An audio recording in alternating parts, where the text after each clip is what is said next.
पिछले दिनों हुई मूसलाधार बरसात के कारण सोनार नदी का जल काफ़ी ऊंचाई पर पहुंच गया था, जिसके कारण नावघाट स्थित गणेश पंडाल में पानी भर गया और मूर्ति का जल विहार हो गया था।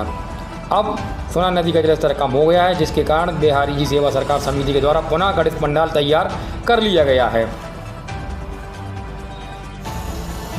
बिहारी जी सेवा सरकार समिति के द्वारा गणेश पंडाल तैयार किए जाने के साथ साथ समिति के द्वारा वाटिका तैयार की गई है और साथ ही साथ एक चिड़ियाघर बनाया गया है, जो दर्शनार्थियों के लिए आकर्षण का केंद्र रहेगा। प्रति वर्षानुसार इस वर्ष भी बिहारी जी सेवा सरकार समिति द्वारा सांस्कृतिक कार्यक्रम एवं धार्मिक कार्यक्रम का आयोजन किया जाएगा।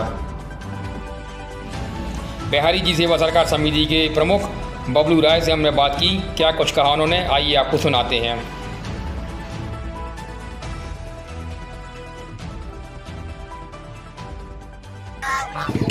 विगत दिनों हटा में बाढ़ आई थी। बाढ़ के कारण सोनार नदी में गणेश प्रतिमा जलमग्न हो गई थी, गणेश जी का जल विहार हो गया था। अब सोनार नदी जो है वो सामान्य स्थिति में है। आपके गणेश पंडाल को लेकर आपकी समिति अब क्या कर रही है? अब जीवनदानी सोनार मैया अपने यथास्थान पहुंच गई हैं। उसके बाद यहाँ स्थिति सामान्य है और समिति का यह निर्णय हुआ है कि पुनः यहाँ पे जो सांस्कृतिक कार्यक्रम होते थे वो पुनः यहाँ से कल से चालू हो गए हैं। और हटावास नगरवासियों से, क्षेत्रवासियों से आग्रह है कि यहाँ की स्थिति अब सामान्य है। यहाँ पर चिड़ियाघर, एक से एक जीवित झांकियों का चित्रण होता है, सांस्कृतिक कार्यक्रम होते हैं। इन कार्यक्रमों में आकर अपने बच्चों को लाएं।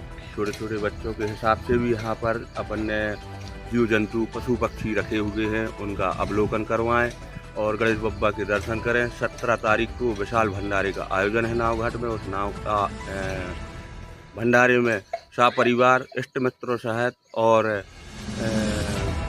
सभी के साथ सभी से आमंत्रित है कि सभी लोग आकर इसमें धर्म लाभ अर्जित करें।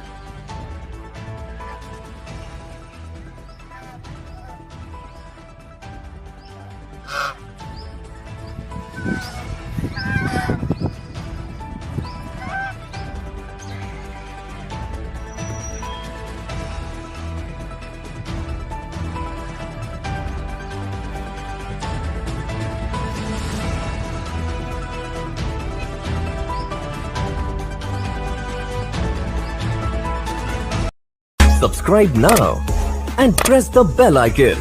Never miss an update.